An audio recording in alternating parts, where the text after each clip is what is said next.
Deborah, with her 30 years of being an entrepreneur and creating over 7 companies, knows exactly what it means to accept the mission. When you make that decision, when you accept the mission to become a solopreneur, to take yourself and your talents to market, then you embrace a life of not only unlimited possibilities, but also the unknown. It's an elixir of fear and bravery that only someone who's taken the leap really understands. On our show, Deb digs deep with her guests to highlight what you, the listener, wants to know. The stories, the whys, and the hows to navigate the journey to success. Get ready to hear from some of the most incredible mission takers from Generation Z to Boomers. So sit up, perk up, and get ready to be blown away. Now here is your host, Deborah Drummond. Well, mission accepted. What would make you click on this show today? Could be a gut feeling, could be what the heck is mission accepted? But by the time you got to here, you already heard some really cool stuff in the introduction about mission accepted. So look, this is a place that we have a great time. We laugh, we explore, we be inspired, we feel challenged, because who sits on these shows are people that have taken the mission, have decided to stay on the mission for whatever reason. And you might be just coming onto the show because you loved the name and you're like, well, accepting the mission, isn't that what we do every day? Absolutely. But then there's people that take it on in their career as well as their life, right? They're like, okay, I've been inspired, motivation has happened in some way. I read a book that motivated me, or I got pushed into it, or I got dragged into entrepreneurship, or something, something pushed me into this direction. And so we're going to explore that with Dr. Doreen Downing today. We were talking in pre-show about how to make sure we say the name correctly. And I was like, okay, I gotta make sure I say her name correctly. So I'm so excited because this woman is all about finding your voice. So you guys know, I thank you. I love you. I'm so appreciative for our community. And I always let you know now, it's risky. It's always risky when I tell you you're the best podcast audience ever, because Doreen also has her best podcast audience ever. And I had the pleasure of being on her show. So you guys, we got to be on each other's shows and we can be the best, largest community. But you know what? Not only are you like the best and most reciprocal and you share our shows and you do all sorts of really cool stuff from all over the world. Thank you so much.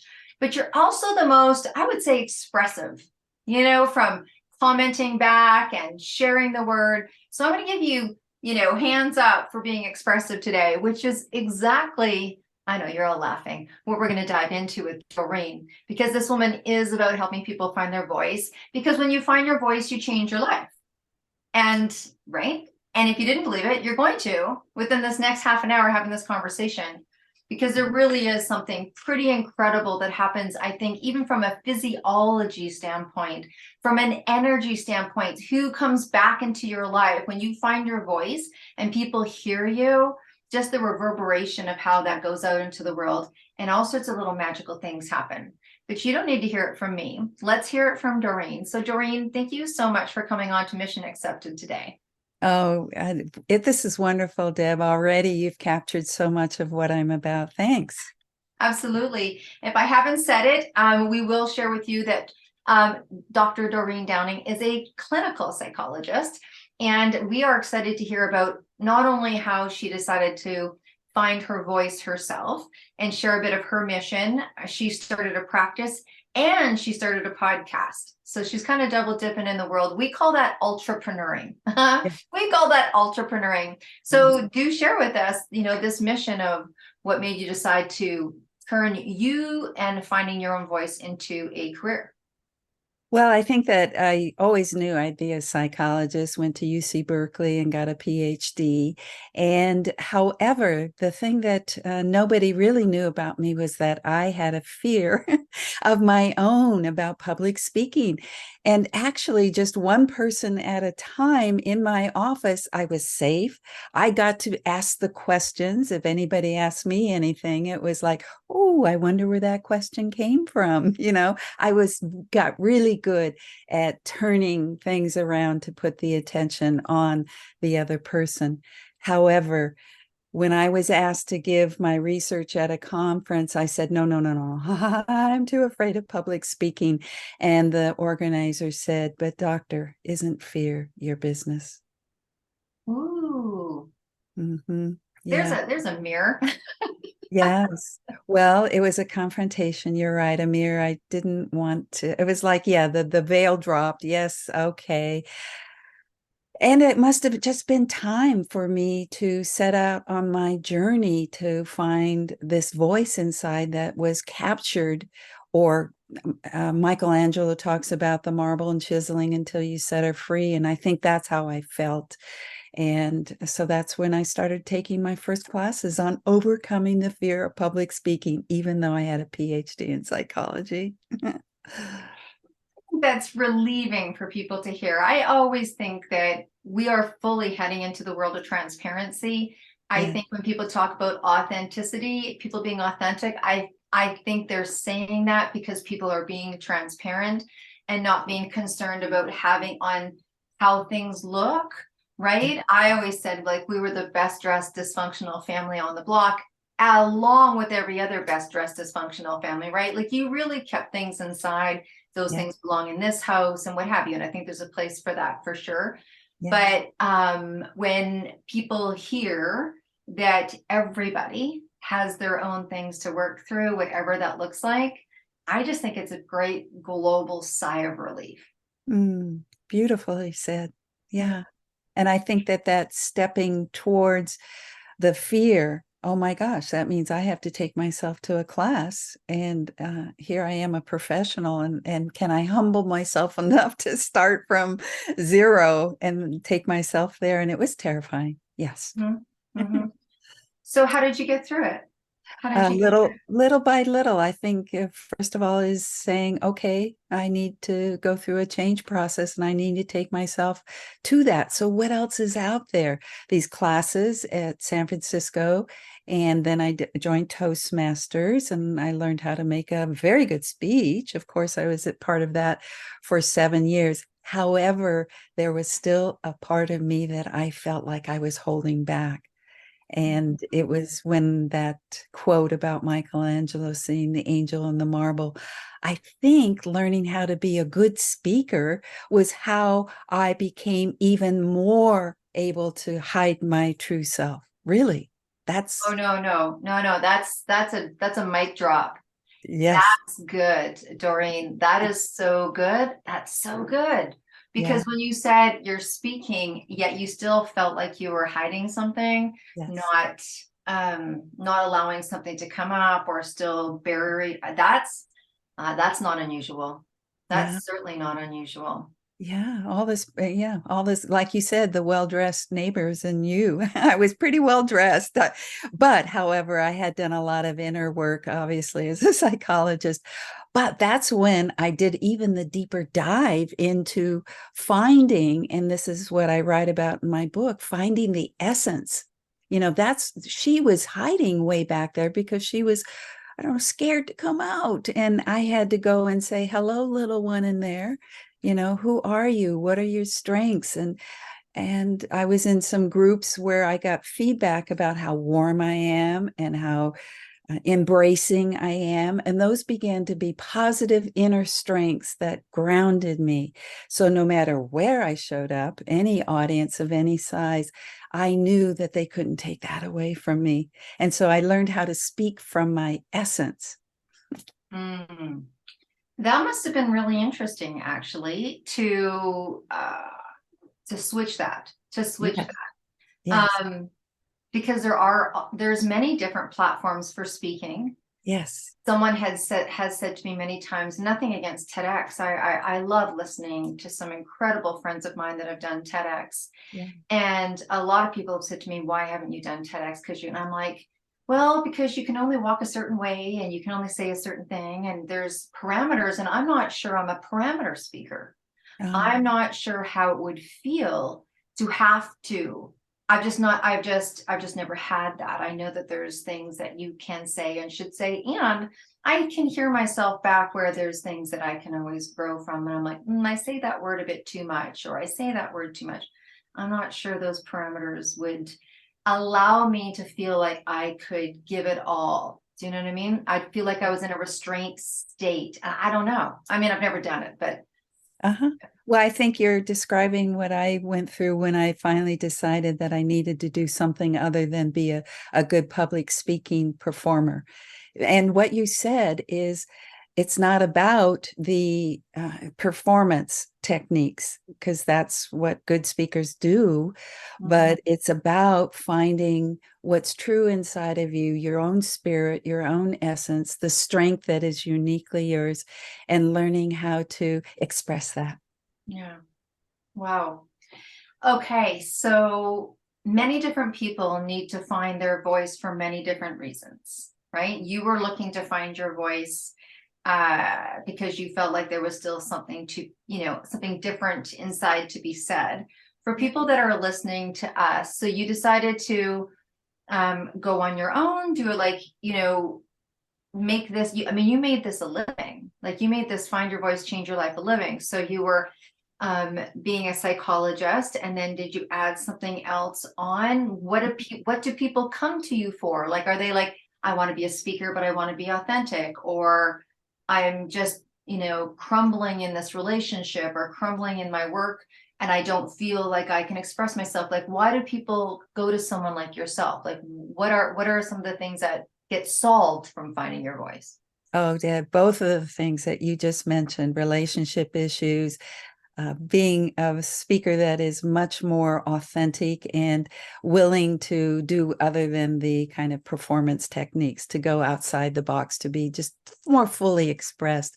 But I would say that people first come to me because they're anxious and they realize that coming to a psychologist might be a little bit more helpful than going straight to a coach who's going to help them be a better speaker, because what I do is help people find their inner self, their inner truth, where true strength. It's a deeper kind of confidence that I think people find with me. And that's what I offer first. And I have to tell you that on my podcast, it's everybody from people who have been in corporations and didn't have a voice and realized, oh my gosh, I'm spitting out there what they want me to say, but it's not really, I don't even believe in it.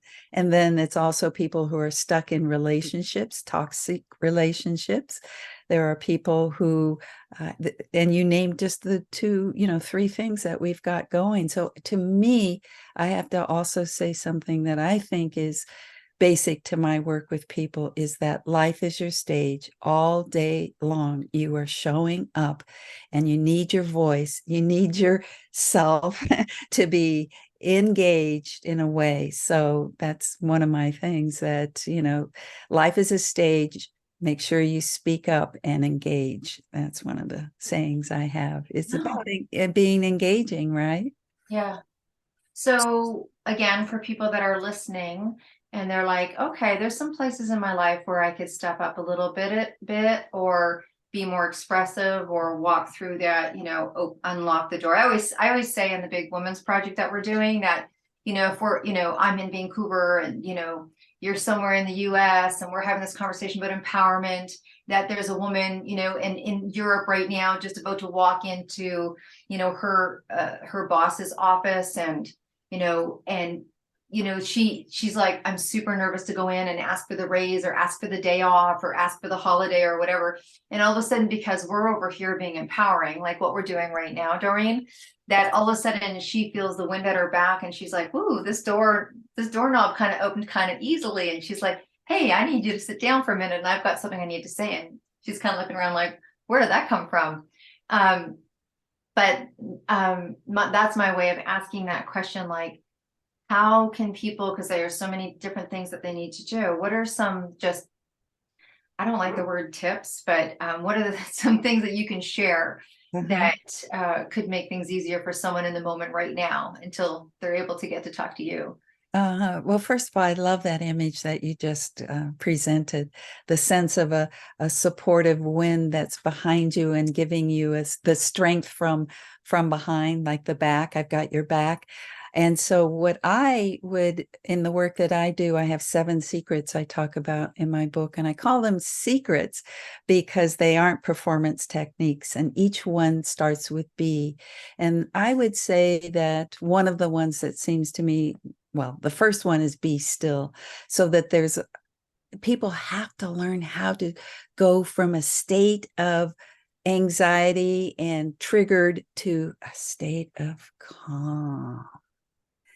Even just saying that word, and those, if anybody's watching, you just saw my hands literally go down in the front of my body and feel like I just landed in a deeper sense of strength, grounded, centered in the now. And I'll just say that the second secret I talk about is be present. And there's a whole training I have about presence. So those two are really, really important. So the person who's about to walk into the office needs to come into this now moment. And one of the quickest way to do that is to look at some object in the very immediate surrounding, focus on it, breathe, focus on it, focus. And then pretty soon your mind is very there, very clear, very sharp. And this whole idea about having voice come up rather than in your head, this whole idea of dropping down, down, down to where strength is, and you know what you need and what you want, and you're going to ask for it in a way that will probably work because you have more inner strength than you realize.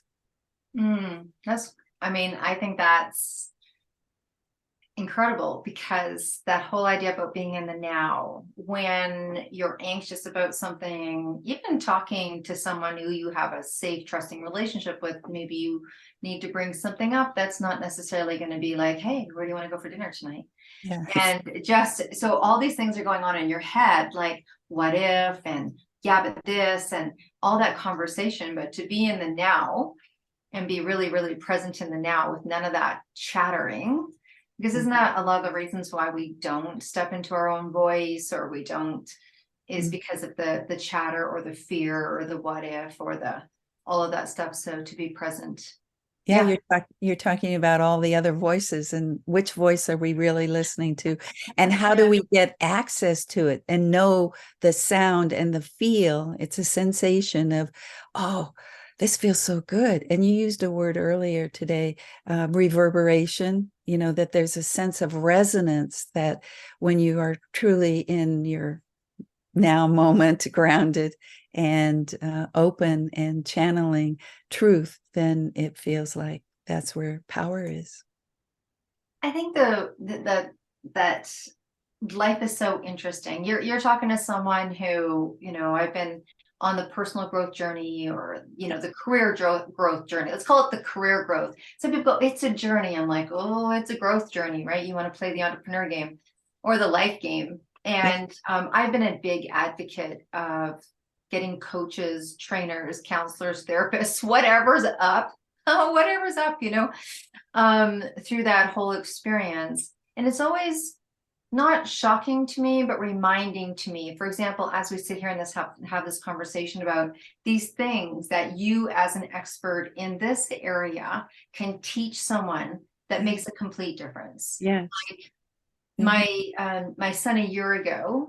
Now look, I have a podcast. I can teach people how to be on, but it was my son. So I'm like, I think he was 17 at the time. I'm like, let's just find you a speech coach.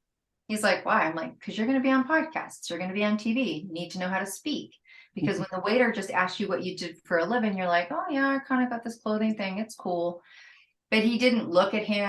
I'm like, and learning how to speak. And when you find an expert like you that can take someone and bring it out, a year later, my son's shaking hands and saying, I appreciate you coming to my event last Saturday.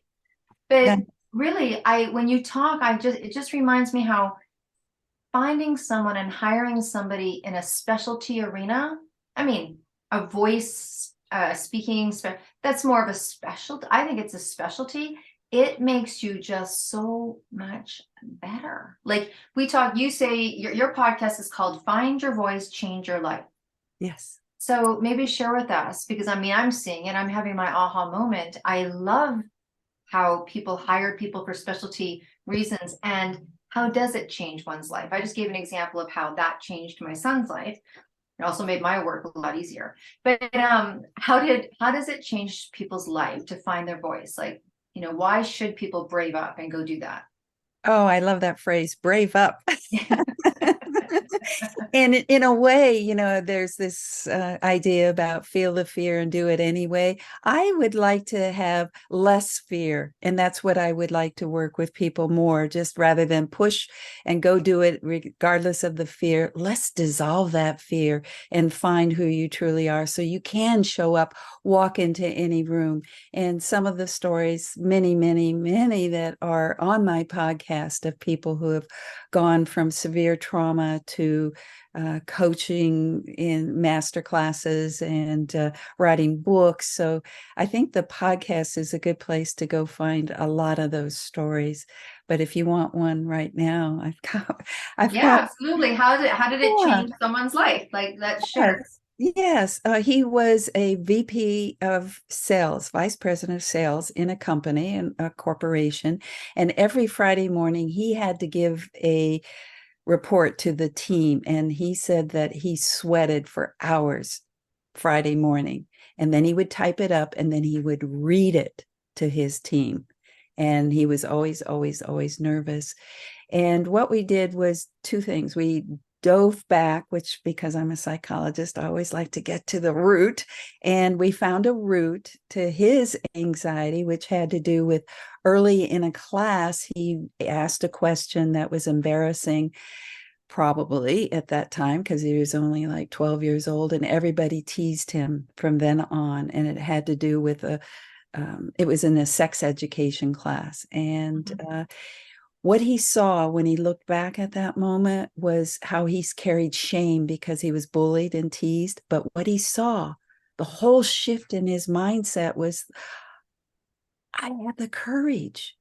Nobody else, everybody was thinking of the same question. Nobody had the courage to ask it. So isn't that amazing? Just that shift in taking his more compassionate self as an adult back to that moment when which he identified as one of the root causes. And now, this kind of sense of, boy, I have courage. Isn't that empowering? Yeah, to make that shift and and it changes everything, right? It changes everything. Yes. Like, from 12 years, I don't know how old this gentleman is, but to be able to let that go. Yes. And to find, sometimes it's interesting, even just knowing where it comes from. It's like, I was 12, I was this, I was that. Yeah. That's no relevance to my life today at 30, 40, 50 or 60 years old. Like, there's just no relevance. Yeah, I had a podcast just earlier today with somebody who grew up in another country in dire poverty.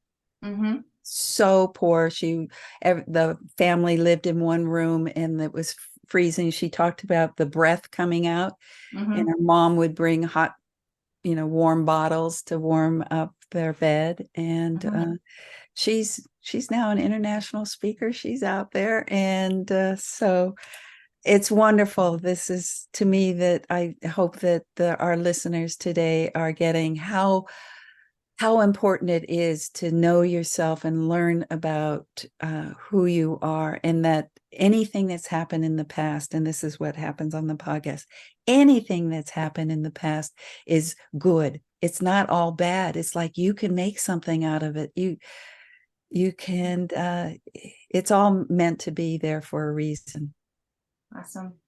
Well, look, I know that it's kind of coming time to wrapping up, and I know that you have some resources for people to share. And so look, I know that people can work with you one-on-one.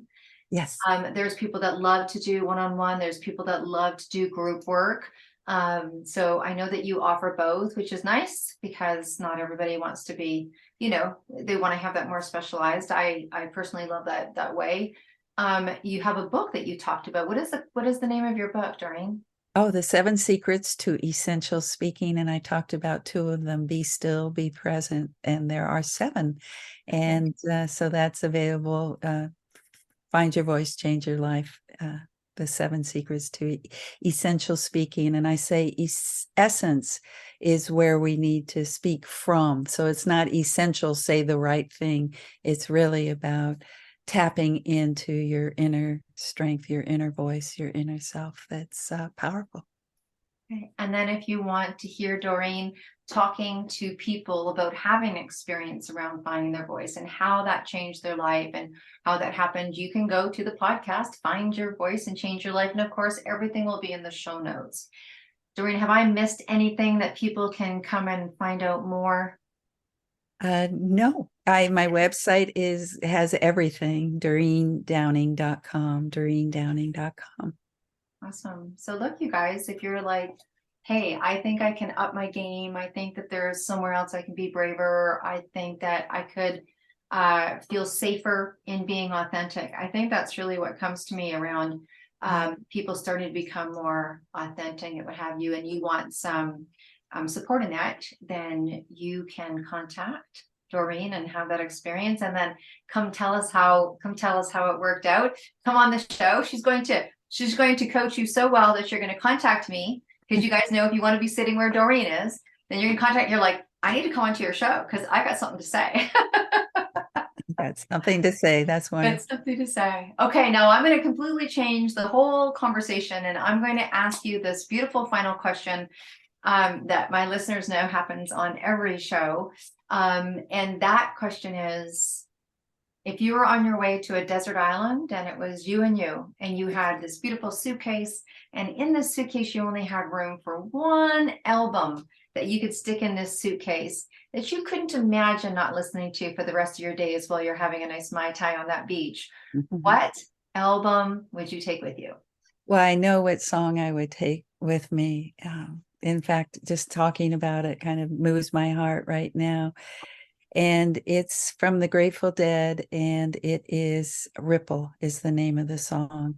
And I mentioned the word that you've talked about today, reverberating, because I think that's what, when we're in our voices, it does reverberate. But that first line, if my words could glow, wow, and it talks about the tune unsung in your heart. And to me, that I'm just talking about it, and I've got little goosebumps, because it just says to me exactly what I love about speaking up. And there's a group that does it. It's not just the Grateful Dead. It's Be the Change, and they have somebody from every single country that's not every single country, but people from different parts of that sing different aspects or play instruments.